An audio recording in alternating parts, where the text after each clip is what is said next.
দর্শক আমন্ত্রণ প্রবাসে বাংলাদেশে আপনাদের সঙ্গে আছি আমি ছোয়া খন্দকার। দক্ষিণ আফ্রিকায় আততায়ীর গুলিতে প্রাণ হারিয়েছেন দুই প্রবাসী বাংলাদেশি। প্রকাশিত হয়েছে এ ঘটনার সিসিটিভি ফুটেজ। বৃহস্পতিবার কেপটাউনে একটি দোকানে কর্মরত অবস্থায় হামলার শিকার হন তারা। নিহতরা হলেন শরীয়তপুর জেলার বিল্লাল হোসেন এবং কিশোরগঞ্জ জেলার এমদাদুল হক।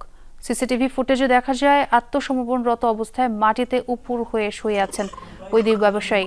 ডাকাত দল দোকান থেকে নগদ টাকা এবং মূল্যবান জিনিসপত্র নিয়ে চলে যাওয়ার সময় তাদেরকে কয়েক রাউন্ড গুলি করে বেরিয়ে যায়।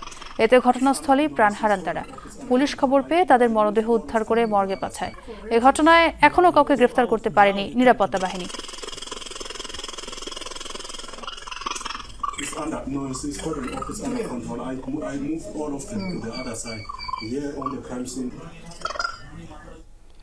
দর্শক, এই ঘটনার আরো খবরাখবর আপনাদের জানাতে চাই। দক্ষিণ আফ্রিকা থেকে সরাসরি যুক্ত হয়েছেন আমার সহকর্মী নুরুল আলম।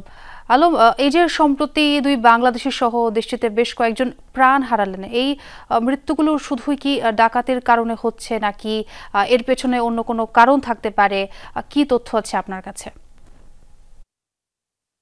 দক্ষিণ আফ্রিকাতে সাধারণত যে হত্যাকাণ্ডগুলো হয় এগুলো বেশিরভাগই কিন্তু ডাকাতির কারণে হয়ে থাকে। বাট সম্প্রতি সময়ে বেশ কিছু হত্যাকাণ্ডের ঘটনা ঘটেছে, এগুলোতে ডাকাতির বাহিরেও কিন্তু আমরা বিভিন্ন ধরনের তথ্য উপাত্ত পেয়েছি। বিশেষ করে বাংলাদেশিদের সাথে বাংলাদেশিদের দ্বন্দ্ব অথবা বাংলাদেশি মালিকানাধীন ব্যবসা প্রতিষ্ঠানের পাশে অন্য কোন দেশের অভিবাসী কোন একটি ব্যবসা প্রতিষ্ঠান খুললো, সেটি নিয়েও কিন্তু অনেক সময় দেখা যায় যে এই ধরনের কিছু ঘটনা ঘটে থাকে।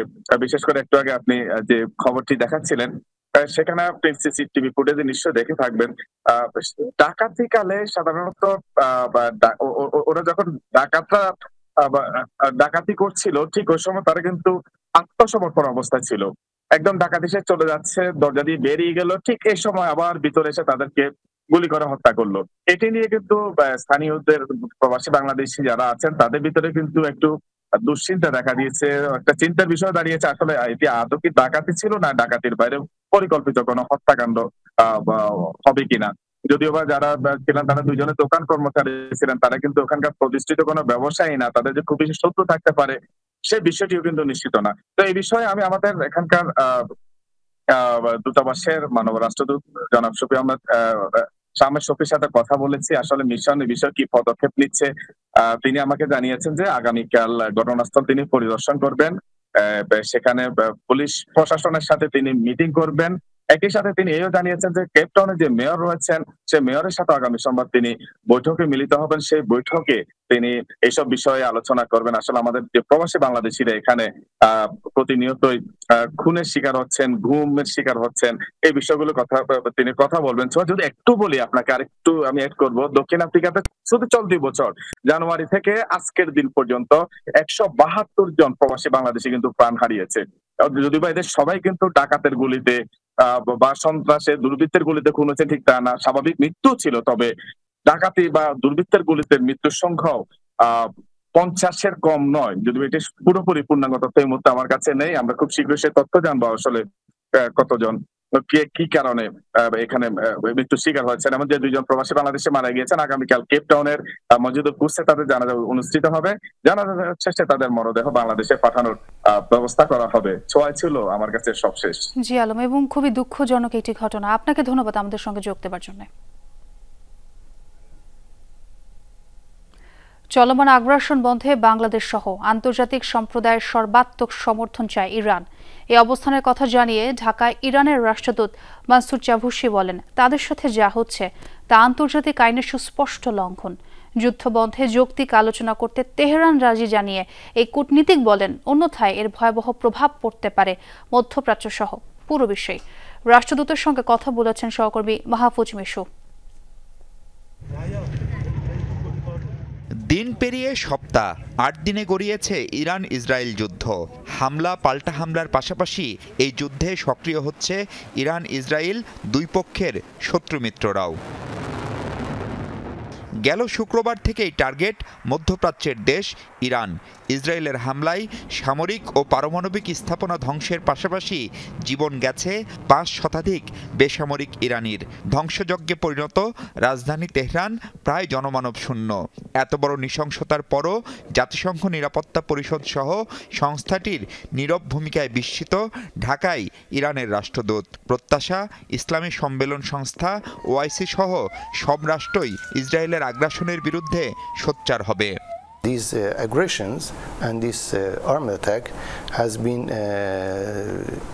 any silence is the meaning of the weakening of the pillars of the international law. ইরানে যা হচ্ছে তা যুদ্ধাপরাধ। সব ধরনের আন্তর্জাতিক আইন ও কনভেনশন লঙ্ঘন করছে ইসরায়েল। এসব ঘটনায় নিরাপত্তা পরিষদের নীরবতা বিস্ময়কর। ওআইসি বৈঠকে বসছে। আমরা চাই সব দেশ এই অপরাধের বিরুদ্ধে সোচ্চার হোক, কথা বলুক। বাংলাদেশ সহ যেসব দেশ ইরানে ভয়াবহ হামলার নিন্দা করেছে তাদের প্রতি কৃতজ্ঞতা জানিয়ে রাষ্ট্রদূত বলছেন, পরমাণু ইস্যুতে যুক্তরাষ্ট্রের সাথে আলোচনা অনেক দূর এগোনোর পর হামলা করেছে তেল আবিব। তবে তেহরান এখন আলোচনার জন্য প্রস্তুত বলেও জানান তিনি। Iran and America were on the courses and on the process of the negotiations and it was যুক্তরাষ্ট্রের সঙ্গে পরমাণুর শান্তিপূর্ণ ব্যবহার নিয়ে আলোচনা চলছিল।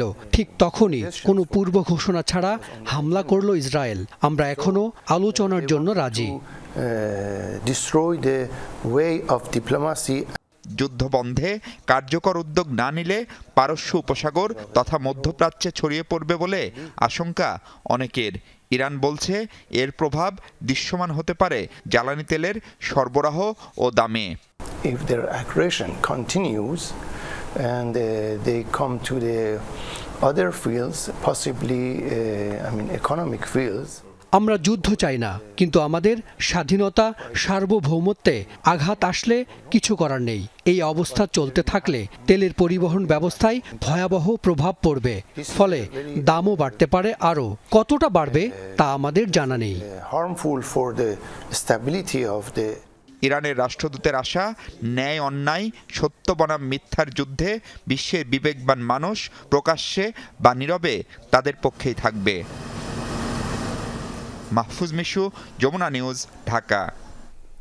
প্রবাসী বাংলাদেশে একটা বিরতি নিচ্ছে, সঙ্গেই থাকুন। দর্শক, আবারও আমন্ত্রণ প্রবাসী বাংলাদেশে। ঠাকুরগাঁওয়ের চাপসা সীমান্ত দিয়ে 7 জনকে বাংলাদেশে পুশিন করেছে ভারতীয় সীমান্তরক্ষী বাহিনী বিএসএফ। বিজিবি জানায়, শুক্রবার ভোর রাতে হরিপুরে উপজেলার চাপসা সীমান্ত দিয়ে তাদের বাংলাদেশের অভ্যন্তরে ছেড়ে দেয় বিএসএফ। এ সময় বিজিবি তাদের আটক করে। চাপসা বিজিবি আরও জানায়, ভারতের পশ্চিম দিনাজপুরের রায়গঞ্জ কয়লাডাঙ্গি ক্যাম্পের বিএসএফ সদস্যরা ওই 7 জনকে অভ্যন্তরে ছেড়ে দেয় বিএসএফ। এ সময় বিজিবি তাদের আটক করে। চাপসা বিজিবি আরও জানায়, ভারতের পশ্চিম দিনাজপুরের রায়গঞ্জ কয়লাডাঙ্গি ক্যাম্পের বিএসএফ সদস্যরা ওই 7 জনকে পুশিন করে। আটকের পর তারা দিনাজপুর 42 ব্যাটালিয়নের হেফাজতে আছে। আটককৃতদের পরিচয় শনাক্তে কাজ চলছে। ঊর্ধ্বতন কর্তৃপক্ষের সাথে কথা বলে তাদের বিষয়ে পরবর্তী সিদ্ধান্ত নেওয়া হবে বলেও জানায় বিজিবি।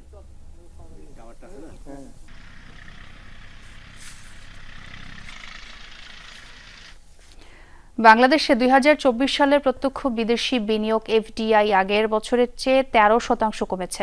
গত বছর প্রকৃত এফডিআই এসেছে $127 কোটি, স্থানীয় মুদ্রায় যা প্রায় 15,500 কোটি টাকার সমপরিমাণ। 2023 সালে নিট এফডিআই ছিল $146 কোটি 40 লাখ।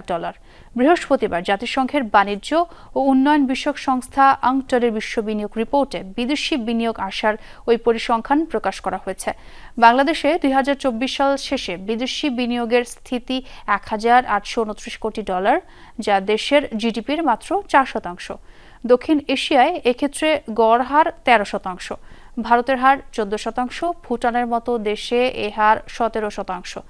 বাংলাদেশে 2024 সালে বিদেশি বিনিয়োগকারীদের নতুন প্রকল্পে বিনিয়োগে অর্থের ঘোষণার পরিমাণও কমেছে। ঘোষিত অর্থের পরিমাণ $175 কোটি, গত বছর কমে যাওয়ার হার 35%। 2024 সালে বাংলাদেশ থেকে বৈধভাবে বিদেশে মাত্র $70 লাখ বিনিয়োগ হয়েছে স্থানীয় মুদ্রায়, যার পরিমাণ প্রায় 85 কোটি টাকা।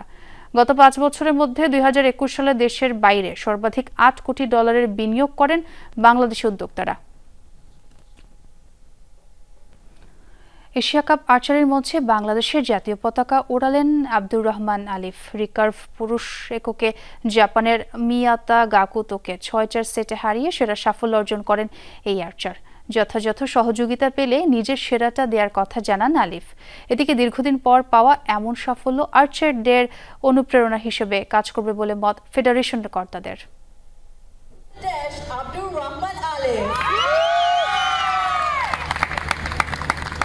আর্চারিতে দীর্ঘদিনের খরা কাটিয়ে আবারও সেরা সাফল্য পেল বাংলাদেশ। সিঙ্গাপুরে অনুষ্ঠিত এশিয়া কাপ আর্চারির রিকার্ভ পুরুষ এককে শ্বাসরুদ্ধকর লড়াইয়ে স্বর্ণপদক জেতেন আর্চার আব্দুর রহমান আলিফ। জাপানের প্রতিদ্বন্দ্বী মিয়াতা গাকুতোকে 6-4 সেট পয়েন্টে হারিয়ে জাতীয় সঙ্গীতের সুরে পুরো দেশকে খুশির জোয়ারে ভাসান আলিফ।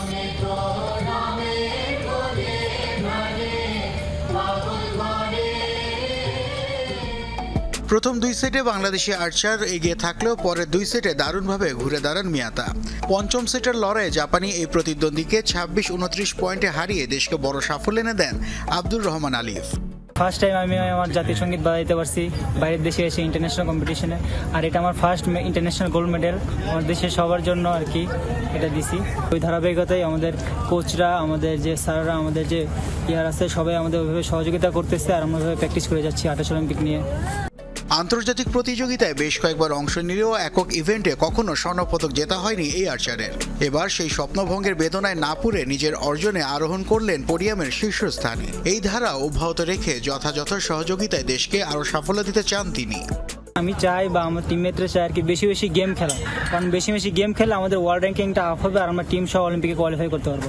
তো আমার চাওয়া আর কি আমার ফেডারেশন বা ইয়ার কাছে আমার এটাই চাওয়া যে আমরা যেন সবগুলো গেমে পার্টিসিপেট করতে পারি, তাহলে আমাদের ওয়ার্ল্ড র্যাঙ্কিং এগোবে আর আমরা অলিম্পিক কোয়ালিফাই করতে পারবো। আর্চারির এই সাফল্যে উচ্ছ্বসিত ফেডারেশনের কর্তারা। সামনের দিনগুলোতে এমন অর্জন আর্চারদের অনুপ্রেরণা হিসেবে কাজ করবে বলে মত তাদের।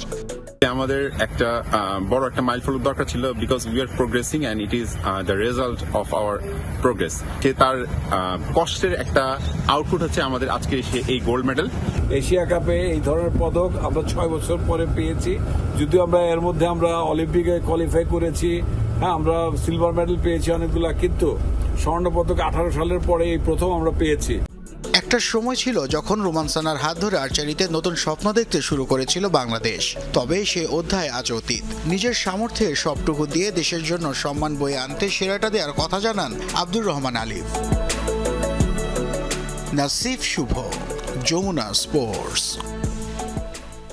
প্রবাসী বাংলাদেশে আরো একটি বিরতি নিচ্ছে, সঙ্গেই থাকুন।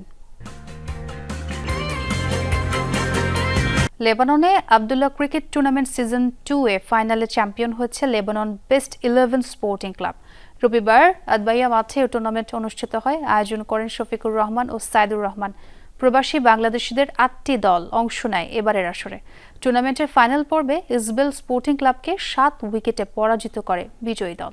খেলা শেষে চ্যাম্পিয়ন ও রানার আপ দলের হাতে পুরস্কার তুলে দেন প্রধান অতিথি বাংলাদেশ দূতাবাসের প্রথম সচিব মোহাম্মদ আনোয়ার হোসাইন। পুরস্কার বিতরণী অনুষ্ঠানে সভাপতিত্ব করেন আয়োজক কমিটির সভাপতি খোরশেদ আলম। সঞ্চালনা করেন কমিটির উপদেষ্টা লিজা রহমান। এছাড়াও বিশেষ অতিথি ছিলেন বিল্লাল হোসেন তুষার, শফিকুল ইসলাম মাসুম, রাসেল ভুইয়া, সোহরাব হোসেন ও জাহিদ হাসান। খেলা উপভোগ করতে মাঠে বিপুল সংখ্যক বাংলাদেশি উপস্থিত হয়। আমরা খুব সুন্দর ও সাফল্যভাবে আমরা টুর্নামেন্টটি শেষ করতে পারছি, আল্লাহর কাছে অনেক শুকরিয়া। খুব পরিসরকারে আমরা ইনশাল্লাহ নেক্সট টুর্নামেন্টে অর্থাৎ সিজন 3 আমরা আয়োজন করতে যাচ্ছি। আর যারা এই টুর্নামেন্টে থেকে বিদায় নিচ্ছে এবং চ্যাম্পিয়ন হচ্ছে তাদের সবার জন্য শুভকামনা রইল।